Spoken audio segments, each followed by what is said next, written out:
Maharani ki jai, Gonitai ki jai, Srila Prabhupada ki jai. Om Namo Bhagavate Vasudevaya.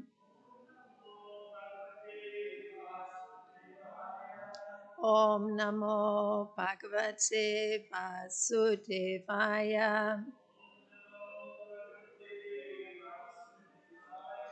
Om Namo Bhagavate Vasudevaya.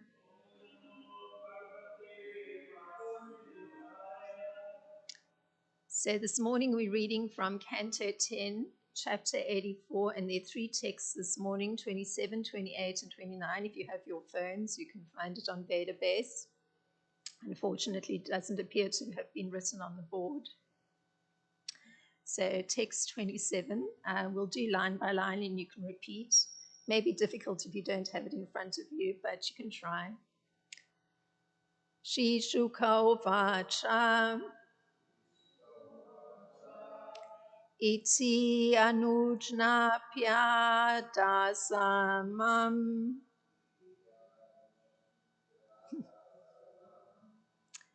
Ditarastram Yudhistiram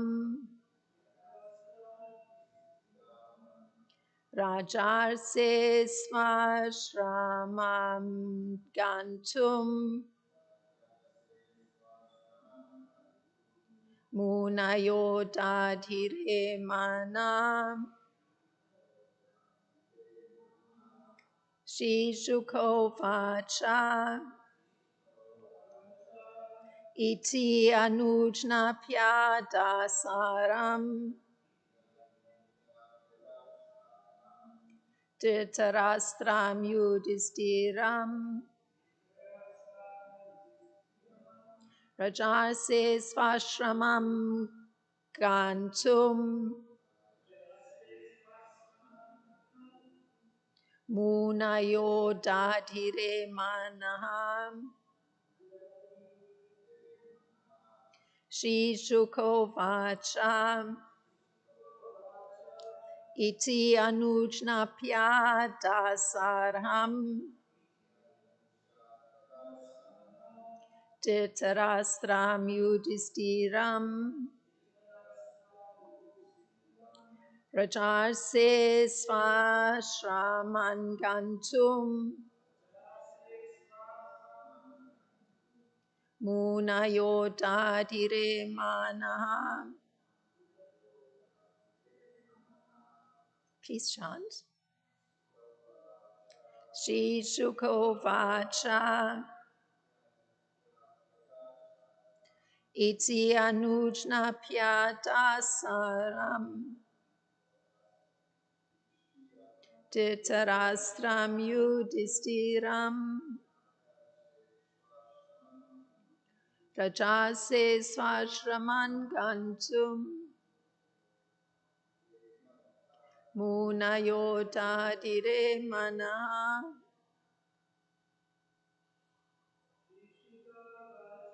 Shri Shuka Vacha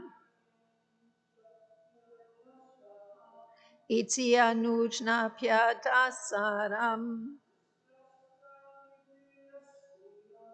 Dhritarastram Yudhistiram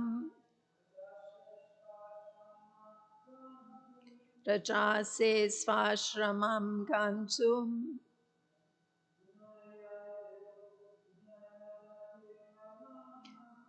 Munayodadhire Manam.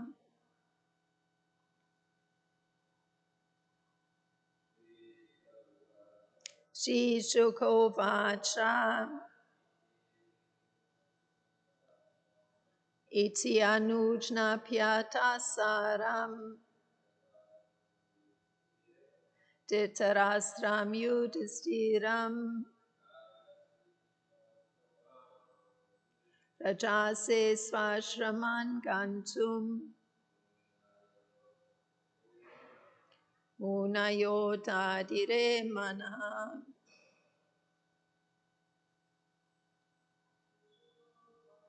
Shri Shuka Vacha Iti anujna pyadasaram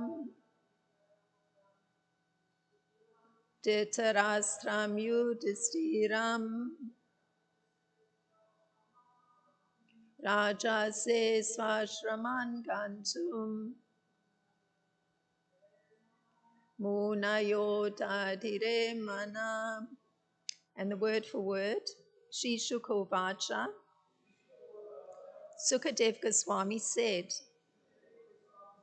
Iti, thus speaking, Anujnapya, taking permission to leave, Dasarham, of Lord Krishna, the descendant of Maharaj Dasara, Dhritarashtra, of Dhritarashtra, Yudhistiram, of Yudhisthira, Raja, among kings, Rishi, O sages, Sva, their own, Ashraman, to the hermitages, Gantum, to going, Munaya, the sages, Dadhire, turned, Manaha, their minds. And the translation for text 27, and this is BBT translation, Sukadev Goswami said, having thus spoken, O wise king, the sages then took leave of Lord Dasarha, Dhritarashtra, and Yudhisthira, and prepared to depart for their ashrams. And then text 28. Tadvikshya tan upavrayam Vasudeva Mahayasha pranamyam kopasangriye papasedam shriyantritam. And the translation for text 28. Seeing that they were about to leave, the renowned Vasudev approached the sages. After bowing down to them and touching their feet, he spoke to them with carefully chosen words. And there's no purport for either of those two verses. Of course, all these purports after the 13th chapter are not by Srila Prabhupada, they're BBT purports. So a few disciples of Srila Prabhupada in the translation and the purports, but text 29 will have one. So text 29. Shri Vasudeva Uvacha Namo Vasarva Devabhyam Rishaya Shrotum Arhatam Karmana Karma Nirharo Yatasyan Nastad Uchyatam. And the translation for text 29. Sri Vasudev said, so this is him addressing the sages, obeisances to you, the residents of all the demigods. Please hear me, O sages.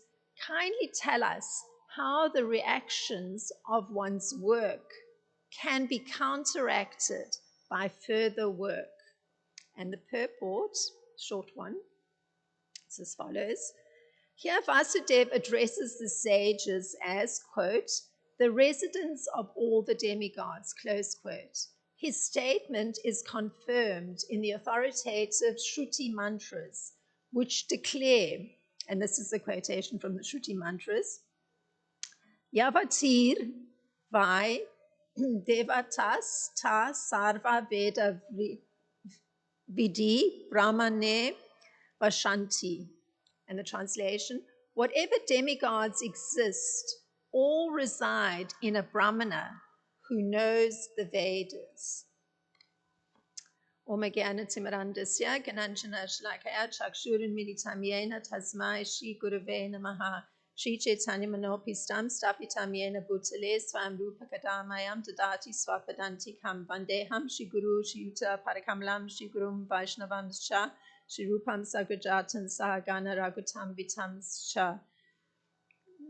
Advaitam Savadutam Parijana Saitam Krishna Chaitanya Devam Shri Krishna Radha Krishna Padan Sahagana Lalita Shri Vishaka Vitam Cha Hey Krishna Karuna Sindhu Dina Bando Jagat Pate Gopesha Gopika Kanta Radha Kanta Namostute Tapsa Kanchana Gorangi Radhe Vrindavaneshwari Vrishabhanu Sute Devi Pranamami Hari Priye Panchakalpa Taribhyas Cha Kripa Sindhubhya Eva Cha Patitanam Pavanebhyo Vaishnebhyo Namo Namaha Namom Vishnu Padaya Krishna Prasthaya Bhutale Srimad Roma Padaswami Iti Namine Namom Vishnu Padaya Krishna Prasthaya Bhutale Srimad Bhaktivedanta Swami Iti Namine Namaste Saraswati Deve Gauravani Pracharine Nirvishesha Sunyavadi Paschatya Deshatarine Jai Shri Krishna Chaitanya Prabhu Nityananda Shri Advaita Gadadhar Shivasadi Gaura Bhakta Vrinda Hare Krishna, Krishna Krishna, Hare Hare, Hare Rama, Rama Rama, Hare Hare.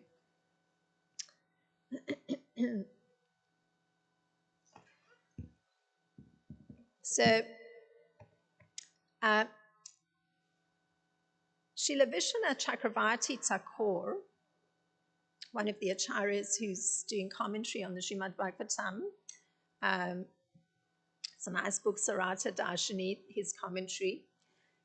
So he comments the following with regard to Vasudev seeing that the sages were preparing to depart for their ashrams, because that's the setting. So everybody had congregated for a huge sacrifice at a major eclipse, and this is the point at which these sages are about to depart, and Vasudev approaches them. So this is Srila Vishwanath Chakravarti Thakur speaking. He says that with regard to Vasudev seeing that the sages were preparing to depart for their ashram, and that was text,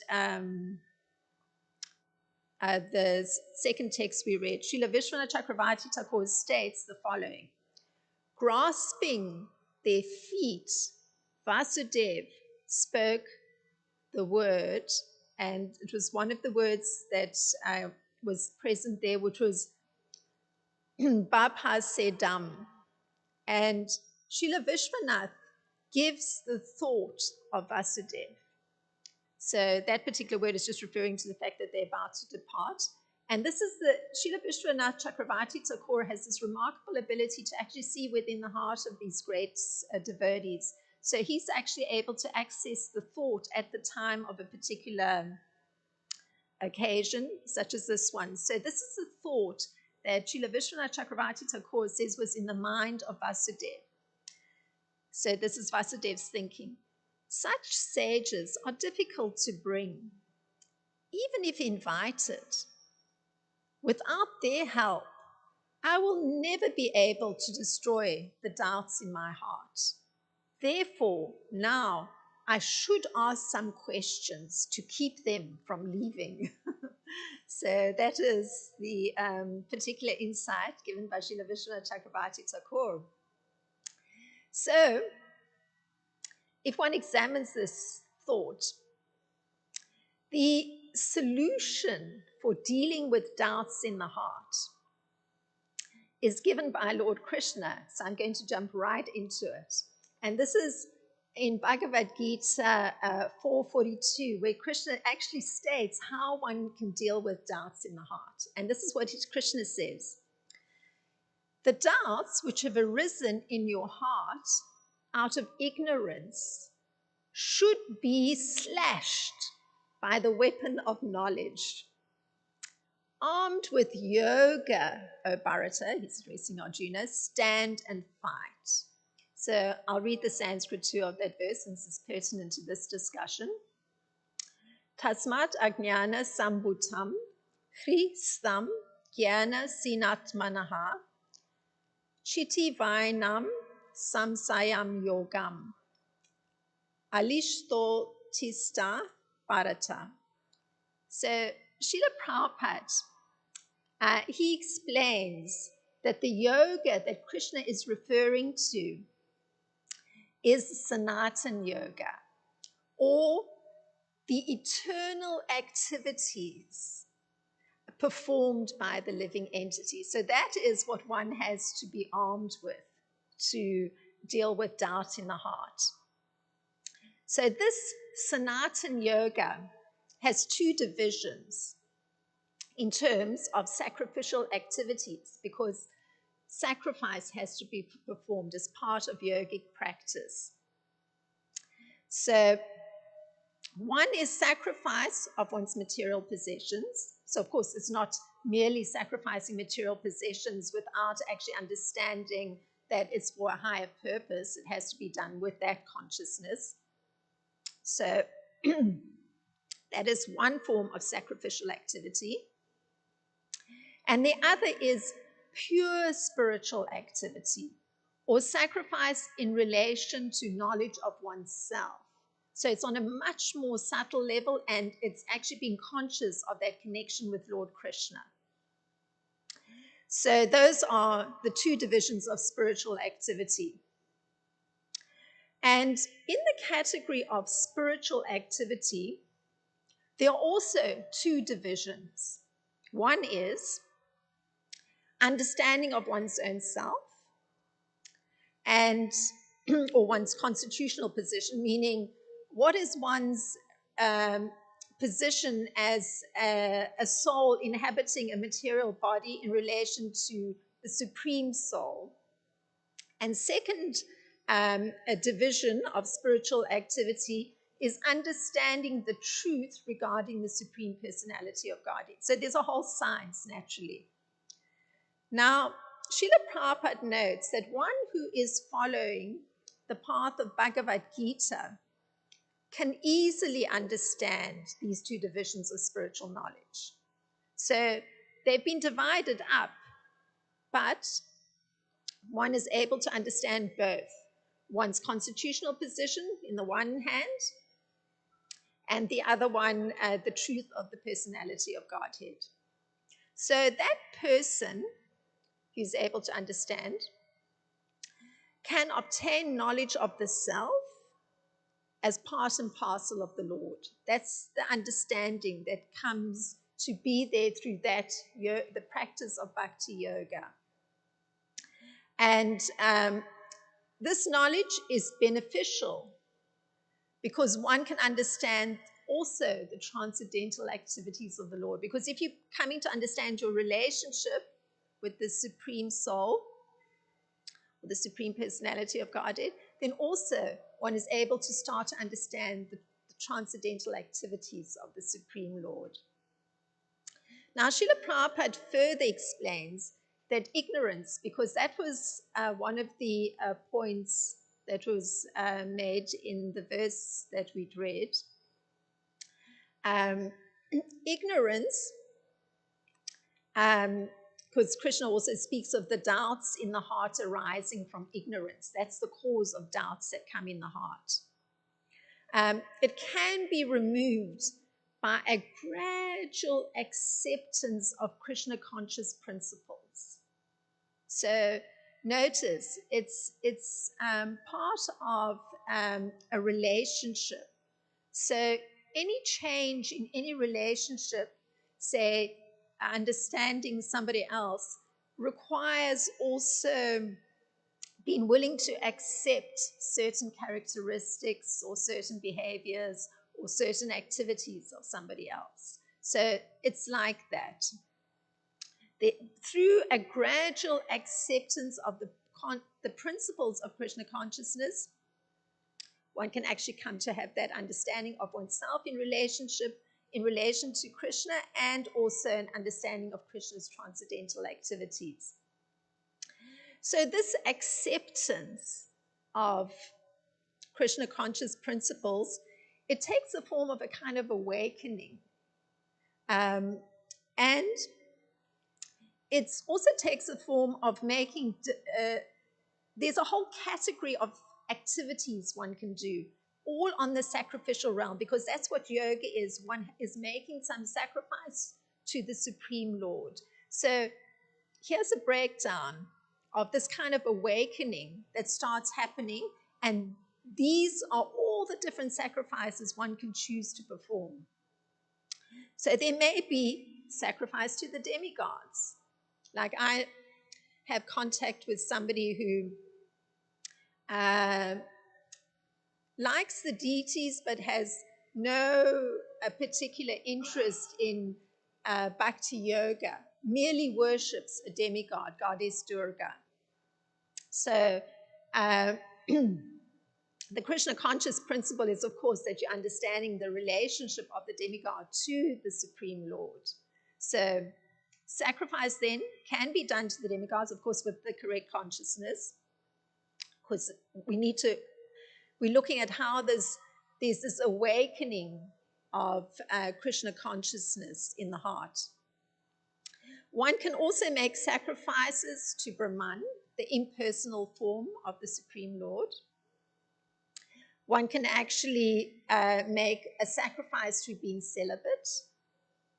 One can make a sacrifice in householder life, that one is actually following Krishna conscious principles. That's a sacrifice in householder life. One can make a sacrifice to control one's senses. So I was thinking about this just for myself because, I live as a householder. So I have this particular way of functioning that, I allocate a certain budget for different categories that have to be taken care of in the house. So it may be, I have to get some professional service for maintenance of my home, or there may be personal professional service that's needed. Another category may be a budget for clothing, etc. So I put a numerical figure on each of those categories because then I feel I'm keeping control, because I could go wild. Could really be very extravagant, but I choose to put the numerical figure there and then I stay within those limits, and I see that as a kind of controlling of the senses. So that's a kind of sacrifice. Their sacrifice can be in practicing mystic yoga. They may be sacrificed in performing penance. So sometimes one sees different kinds of penances that persons perform. The one that's always, I find I get a bit of amusement from, because in my early days of Krishna consciousness, sometimes you see persons coming and standing before a picture in the altar and they'll stand on one leg. So this is a form of penance. I mean, I find it a little bit amusing, but it's a form of penance. I mean, there are other ones. Then there may be sacrifice in foregoing material possessions. One may decide, well, actually, for my own clothing, I may only need one sweater, not two, or whatever it is. So some sacrifices made in foregoing material possessions. A sacrifice can be in the form of studying the Vedas. And there may be sacrifice in just partaking in the social institution of Varnashram. So, of course, in our society, Varnashram isn't firmly established, but in regards to the personalities we're dealing in the Bhagavatam, it's present. So that's a form of sacrifice. So in all cases, whatever sacrifice one chooses to make, it has to be done in a regulated manner. It's just that not once in a while or occasionally, but regularly one makes that particular sacrifice. So the important point is to have a particular objective, and that objective has to be self-realization. So in all those activities, when one's making a sacrifice, whichever form one chooses, or several of them, it has to be for the purpose of self-realization. That's in line with the teachings of Bhagavad Gita. So moving back to Vasudev and his interaction with the sages, Srila Jiva Goswami, and this is from Kramasandarbha, he brings a very interesting understanding. And that is that Vasudev offered respects and that he spoke with the greatest courtesy to the sages. And And there was a word that was used that was sayantrita, which is this great courtesy, great respect with which he addressed the sages. And the reason he did this, according to Srila Jiva Goswami, is that he wanted to give rise to bliss to Krishna and the people that were present by crediting the Lord with proper fame. So just his asking the sages a question in terms of self-realization was in order to enhance the internal blissfulness of all the people around and Krishna himself, because he's making an inquiry in terms of self-realization, which is, if you recall, making an inquiry that has to do with his relationship with Lord Krishna from the sages. So Srila Prabhupada explains that Krishna has unlimited fame, because Srila Jiva Goswami is saying that just by Vasudeva making such an inquiry from these great sages, he's going to enhance the fame of Krishna. And just looking at that point of fame, Srila Prabhupada explains that actually Krishna has unlimited fame. Now, as a devotee, one knows of him. So, we've somehow all come here and we've understood that Krishna is present and that he exists. And then there are millions of people who are aware of the same thing through Bhagavad Gita. So the fame of Bhagavad Gita is Krishna's fame. That's how Srila Prabhupada explains it. So many persons may not fully know about Krishna, but they know of Bhagavad Gita and they understand there's a connection between Bhagavad Gita and Krishna. So the fame of Krishna is in the fame of Bhagavad Gita. So that's how Srila Prabhupada explains it. Now, the sages had earlier on also looked at this fame of Lord Krishna. And this is what they said. This was from a 23rd verse in the same chapter that we're reading. So you get some idea of how the sages are thinking. And this is what they say. Today, our birth, education, austerity, and vision have all become perfect because we have been able to associate with you, referring to Krishna, the goal of all saintly persons. Indeed, you yourself are the ultimate supreme blessing. So one gets an idea of the fame of Krishna and how the sages are understanding that fame. It's the goal of all saintly persons, their own birth, education, austerity, vision, everything's become perfect just by being able to associate with Krishna. Now, Vasudeva, he honors the sages by addressing them as, and the words that were there were Sarva Devabhya, meaning the residence of all the demigods. So Srila Vishwanath points out that this statement of Vasudeva is confirmed in all the Shrutis, which we'd read in the purport of the last verse, the 29th verse, which states that all the demigods reside in a Brahmana who knows the Vedas. And there was that Sanskrit from the Shrutis. So his query was the following. Please tell me how I can destroy the bondage of karma. That was his question to the sages. Since I am so attached to my wives, children, and home, I am not qualified for jnana or bhakti. That's what he's expressing to the sages. Now, this is a very significant question. I've been thinking a lot about karma because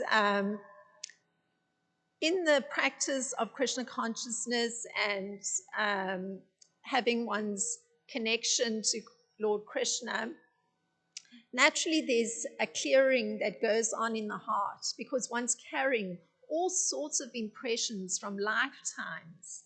And there's those impressions are part of one's karma, part of reactions for previous activities that have been done. So the sages are referencing some of those things, where one took birth, who one's parents were, something of one's education.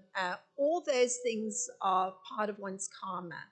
And Vasudeva is asking the sages, how can I destroy the bondage of karma? Because there's no way of you're going to just eliminate that. It's all stored in the heart. It's carried in the subtle body. So he wants to know, how are you actually going to break that bondage? Because you're bound to it. So sometimes one is proceeding and then something happens. Some person behaves in a particular way towards one, and suddenly one's life shifts course. One's career changes, or somehow one's life shifts course, and then one thinks, okay, I have a bondage to karma, because it's come out of the blue, but it's not out of the blue. It's a reaction for previous activities. So the query on the part of Vasudeva and his courteous mood to the sages, his respectful attitude, is because he understands the great knowledge that's been held by the sages. In fact, he's seeing them that even in their very form, they actually are like the demigods are residing within them. That's how powerful they are. So, and this is in line with Krishna's view that sages need to be served respectfully. So Krishna had stated earlier, this is where the understanding comes from, and it was in the 12th verse of the same chapter where Krishna says, neither the demigods controlling the sun, the moon, and the stars, nor those in charge of earth, water, ether, air, speech, and mind actually remove the sins of their worshippers, who continue to see in terms of dualities. So always one is seen, sometimes one is happy, sometimes one's sad, dualities. But wise, or that you like something or you don't like something, always one is thinking like that because that's the nature of the mind. But wise, this is Krishna, but wise sages destroy one's sins when respectfully served for even a few moments. So you can see that Vasudeva's behavior is very much in line with how Lord Krishna says sages need to be approached. They are worshipable because they're able to destroy the sins, that bondage to karma. So Vasudeva's question is so highly intelligent because that's what he asks. How do you destroy this bondage to karma? So, of course, the sin being destroyed, as per Srila Vishwanath, is that of seeing difference. And this is so fascinating because listen to what sin is if one is on this yogic path. I mean, it's just fascinating. So this is how Srila Vishwanath explains what sin is. Seeing difference between oneself and others, when in actuality others are similar because of urges like hunger, thirst, and the desire for honor.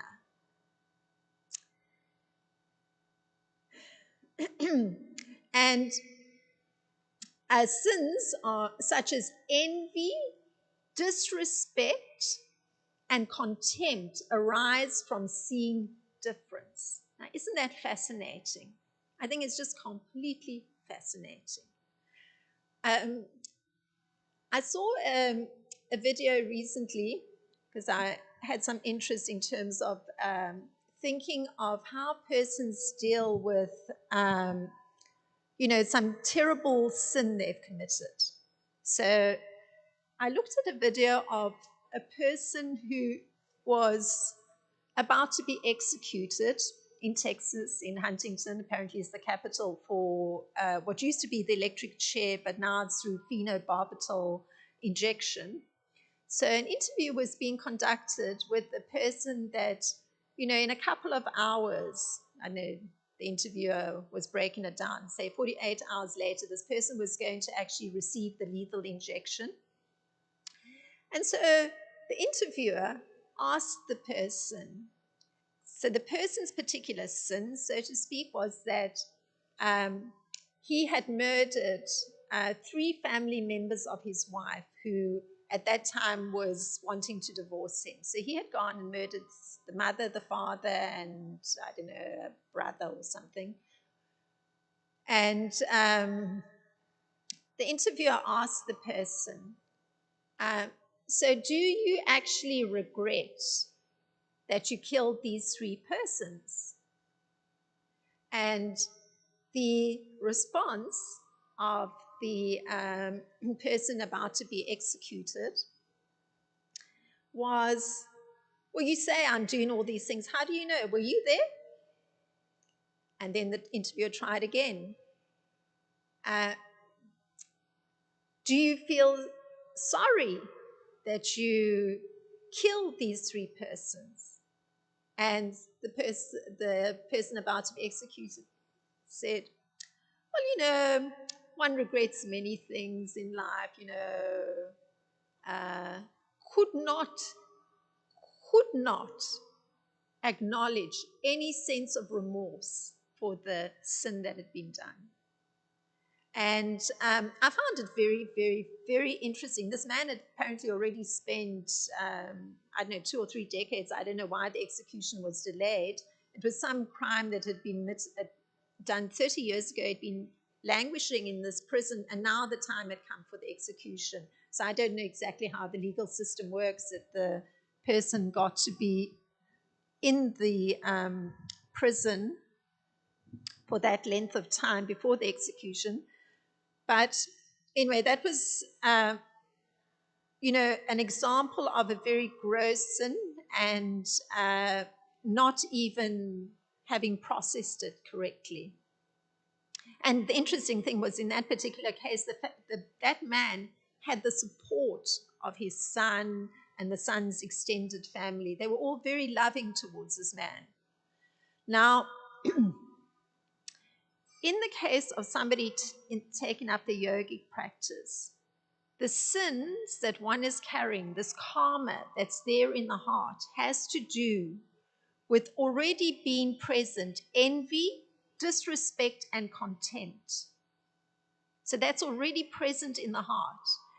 And where it gets exacerbated is that one actually looks at somebody else and there's either that envy, there's contempt, or there's some disrespect that's shown. And one does not actually see the person as also having difficulties, also being another human being, also having similar struggles with just inhabiting a physical body. I mean, the things that are listed here is one of the struggle of having a human body is this thirst for honor. So it's not only the physical demands of hunger and thirst, but on the subtle level, there's a desire for honor. So it's that produces that sinful part in the yogic practice. It's actually you stay with your envy, you stay with your disrespect and contempt. That's where the sin lies. I just thought it was totally and utterly fascinating, this breakdown by Srila Vishwanath Chakravarti Thakur. It's from Sarata Darshini. So Vasudev's inquiry belies his making sacrifices, particularly in his case, he's partaken in the Varnashram institution. That's a very obvious external one, because although he knows the answer to his question, what breaks the bondage of karma, he asks the sages in order to protect codes of respect by taking proof from persons qualified to teach. So notice the the very fundamental nature of his approach to the sages indicates the importance of that respect component. That code of respect is absolutely fundamental in functioning in the yogic system, trying to break the bondage of karma.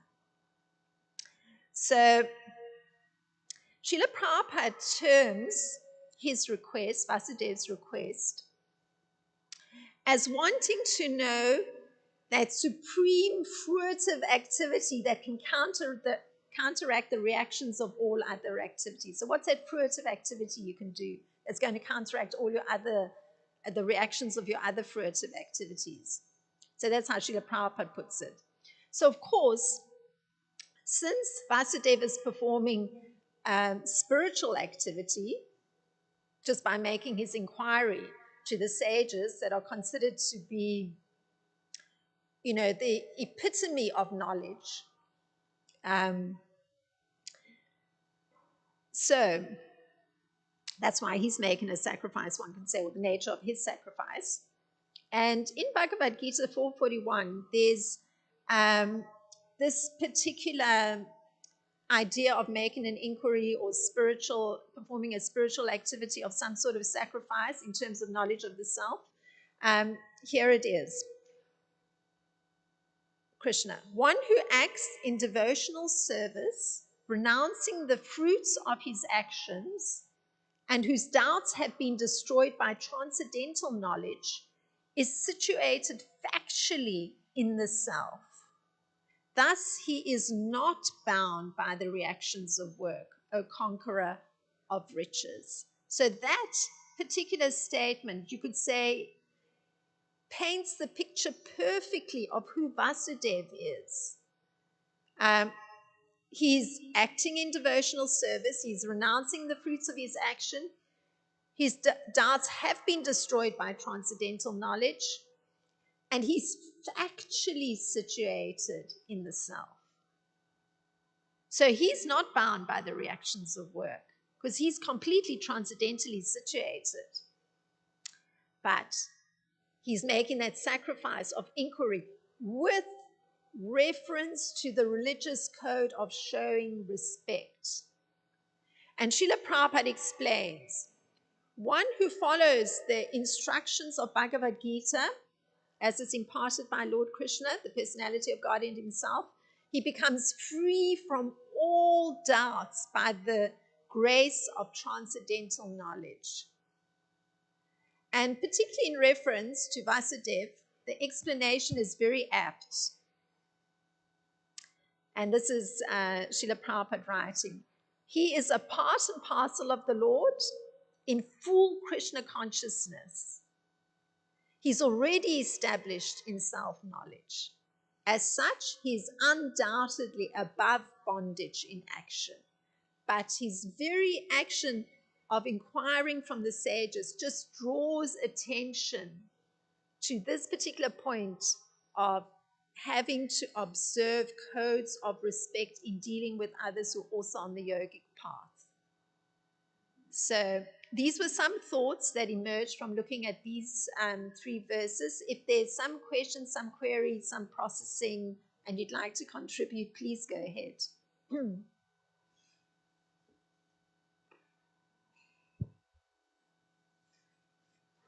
Yeah, it's quite remarkable scenario, and we're going to hear more about tomorrow in terms of this particular question by Vasudev to the sages. Because previous to that, one of the things is that the sages are establishing Krishna's position and the fact of the opportunity that the sages have very conscientiously to come to take darshan of Krishna and have that association with Krishna in establishing that connection. So that was their whole praise was in terms of establishing Krishna's position and our relationship with Krishna. And subsequently now Vasudeva seems to have taken from that level of, you know, what the sages are teaching or what the sages are expressing, and he's asking about now, what do we do with to counteract my karmic reactions? So, which is from the perspective of the Vedas is a lower level. It's a level of karma kanda, and the sages were expressing something on the level of now devotional service, a relationship with Krishna. And we know, as you expressed, as you pointed out, that Vasudeva is an eternal associate of the Lord. So and he's in a very intimate relationship with the Lord. So the fact, in so many levels, the question, as you pointed out, is for the benefit. In general, you know, these personalities, they ask questions for the benefit of society and for following, for establishing or honoring religious principles or establishing the path, the proper path for all to follow. But also it's going to be discussed that Vasudeva, in fact, is feeling that way. So it's not necessarily because in his situation, he is seeing Krishna as his son. So he's mixed. He sometimes sees Krishna as the personality of Godhead, sometimes sees Krishna as his son. So there is something that, you know, is quite inconceivable in one sense, that someone who is in a much higher position than the sages, which is Vasudeva, puts himself in that lower space. And in fact, Krishna did the same, and that's something that we heard just some verses ago, that Krishna put himself also in a lower position, in a subordinate position to the sages, and the sages were expressing, you know, this is not, you know, that Krishna is superior, you know, like that. So it's in so many levels, you know, you enter into these different expressions and different narrations of these great personalities, and at the end, it's establishing the supremacy of Krishna about all, you know, as the enjoyer of all sacrifices, which I think, you know, is part of what you were sharing. Well, thank you very much. You're actually echoing Srila Jiva Goswami's explanation of these three verses, which is actually to put Krishna in his right position. So thank you. Just by your summarizing, that's you've come to the correct point. Thank you.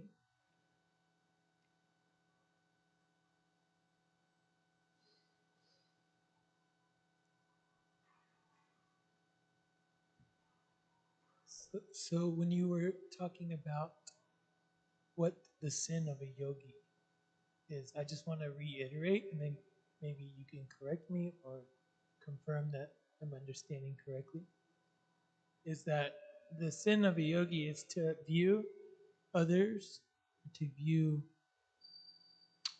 others' struggles as any different than my own struggles. Basically, is that.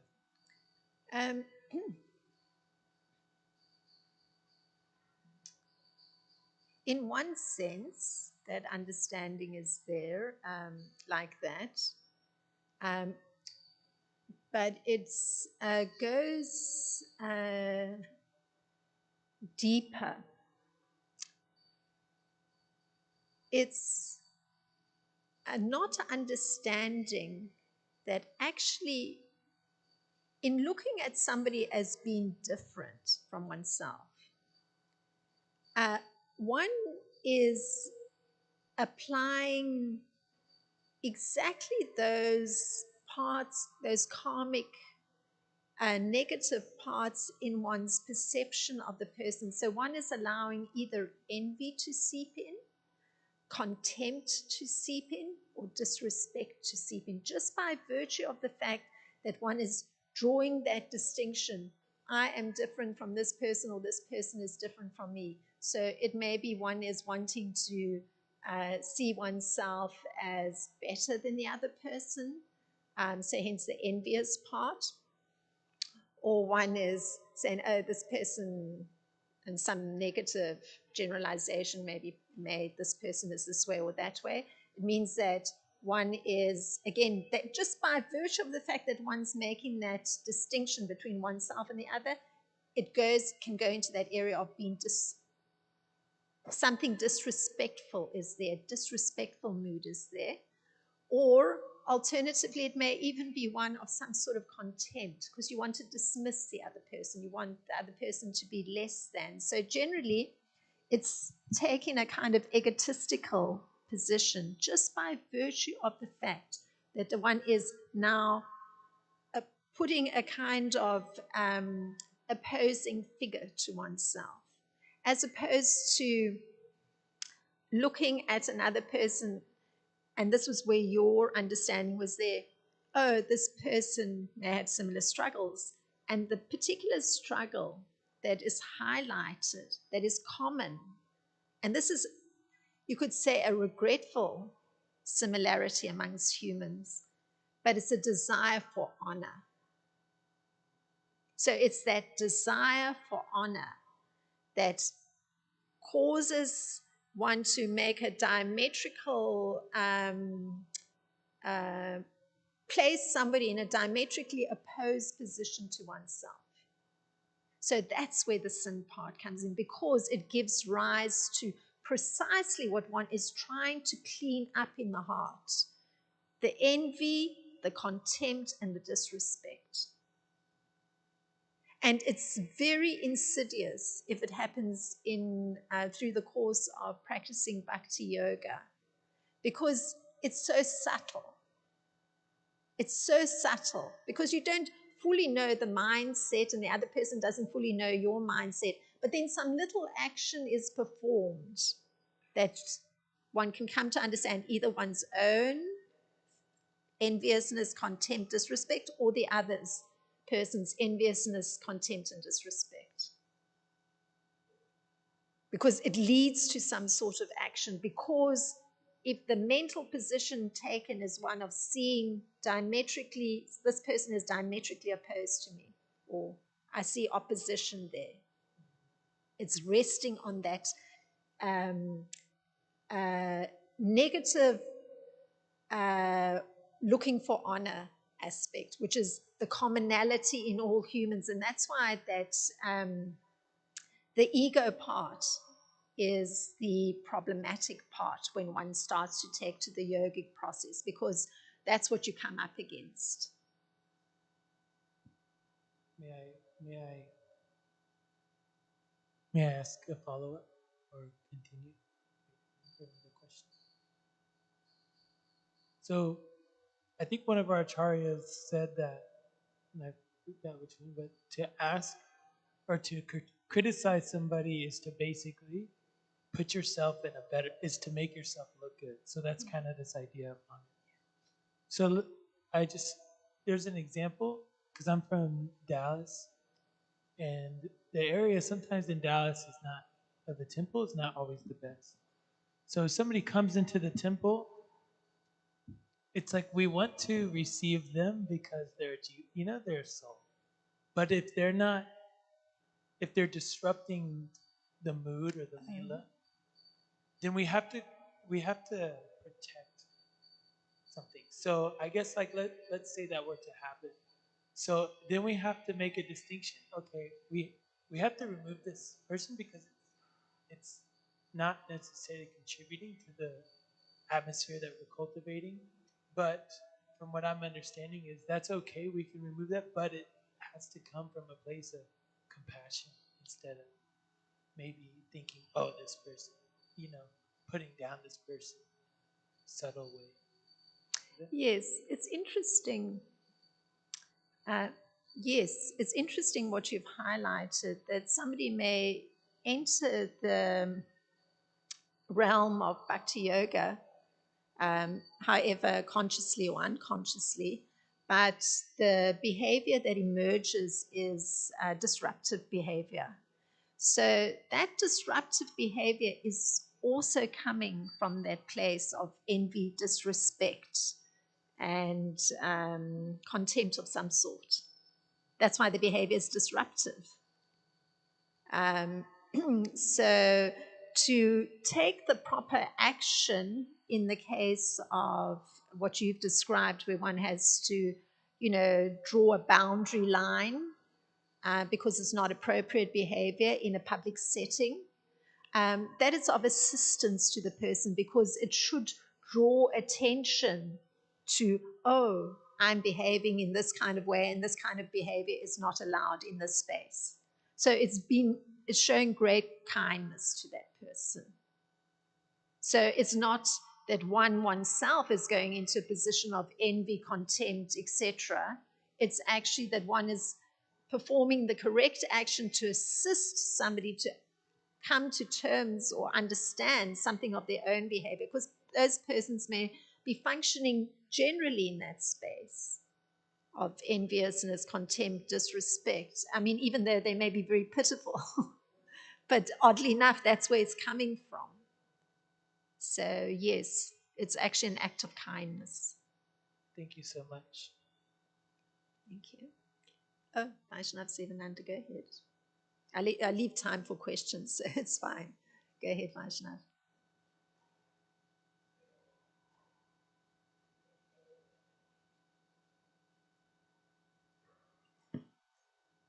Thank you, Mataji, for your class. I found it pretty exciting to hear the points that you were making. It's one of my favorite verses in the Bhagavad Gita is like 13:31, and I've always keep thinking about this verse. It says, "When a sensible man ceases to see different identities due to different material bodies, and he sees how beings are expanded everywhere, he attains to the Brahman conception." So there's that verse, and there's different verses about how, when we see the modes of nature, mode of goodness, to see in certain ways is actually, to see things in certain ways is actually, being influenced by the modes of nature, different modes of nature. But what are some of the things we can do, like right now, because what thoughts on what we can do with the manpower being so low, and getting people in the temple. And when people come in without training, you can never bring light to things like this. There has to be someone trained individual. So I was wondering if you have any thoughts about it. Well, in most cases, those that are in position of leadership um, have to be exhibiting precisely those qualities that are contrary to what falls into the category of sinful behavior. So, showing disrespect or contempt or enviousness of any kind, because a newer person coming in who witnesses that will think, oh, well, this is the same as anywhere else. So, indeed, a person may not learn, but if the person is seeing the person in position of leadership actually behaving very respectfully to everyone, taking into account their particular nature, taking into account their particular capacity, then that person comes to imbibe the same kind of respect. And where there's a respectful atmosphere, it can lead to a more loving atmosphere. So if the persons in leadership don't have those kind of, what would one say, hearts that have been cleansed substantially through the knowledge and application of knowledge, and exercising great caution in their dealings with others, then that will be imbibed by anybody coming in. So then naturally the whole atmosphere is chaotic, and persons don't really are further blinded to be able to see the process of bhakti yoga, and it's awaken that kind of enthusiasm and excitement and happiness that is part of the process. So a lot rests on the leadership and their particular degree of cleansed heart or not. Yeah. So thank you very much all for your very, very, very kind attention. I'm very appreciative, and thank you for your kind contributions to Srila Prabhupada ki jai, Srimad Bhagavatam ki jai.